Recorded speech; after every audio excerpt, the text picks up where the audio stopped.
প্রথম শহীদ আবু সাইদ হত্যা মামলায় রাষ্ট্র ও আসামি পক্ষের যুক্তিতর্ক শেষ হয়েছে। যে কোনো দিন হবে রায় ঘোষণা, জানিয়েছেন আন্তর্জাতিক অপরাধ ট্রাইব্যুনাল ২।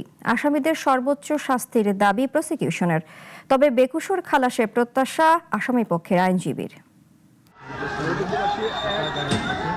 গণঅভ্যুত্থান চলাকালে ১৬ জুলাই পুলিশের গুলিতে নিহত হন বেগম রোকেয়া বিশ্ববিদ্যালয়ের শিক্ষার্থী আবু সাইদ। মানবতাবিরোধী সে ঘটনায় বিশ্ববিদ্যালয়ের সাবেক ভিসি হাসিবুর রশিদ ও সাবেক প্রক্টর শরীফুল ইসলাম সহ ৩০ জনকে আসামি করে মামলা করা হয় ট্রাইব্যুনালে।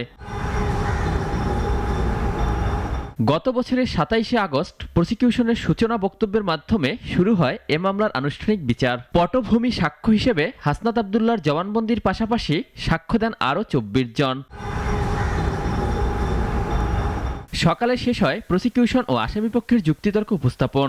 যথেষ্ট তথ্য ও প্রমাণ উপস্থাপনের পাশাপাশি আসামিদের সর্বোচ্চ শাস্তি দাবি করেন প্রসিকিউশন। নিশ্চিদ্র প্রমাণ দ্বারা উপস্থাপন সক্ষম হয়েছি। যাদের বিরুদ্ধে আমরা অভিযোগ দায়ের করেছি তারা সকলেই মামলার সাথে সংশ্লিষ্ট, সকলের বিরুদ্ধেই অভিযোগ আমরা প্রমাণ করতে পেরেছি। আমরা আশা করছি খুব শীঘ্রই এই মামলার রায় আমরা পাবো। তবে ক্ষুরোধার যুক্তিতর্ক শেষে আসামিদের খালাসের প্রত্যাশা করেন তাদের আইনজীবীরা। তারা তো বলতে পারতেছে না যে এই গেঞ্জি সামনের না পিছনের, তার মানে হলো ডাউট ইজ ক্রিয়েটেড। এই ডাউটের কারণে আসামিগণ খালাস পাইবেন।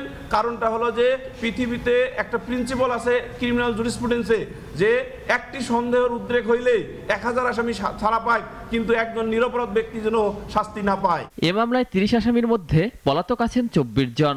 তবে বেগম রোকেয়া বিশ্ববিদ্যালয়ের সাবেক প্রক্টর শরীফুল ইসলাম সহ কারাগারে আছেন ৬ জন।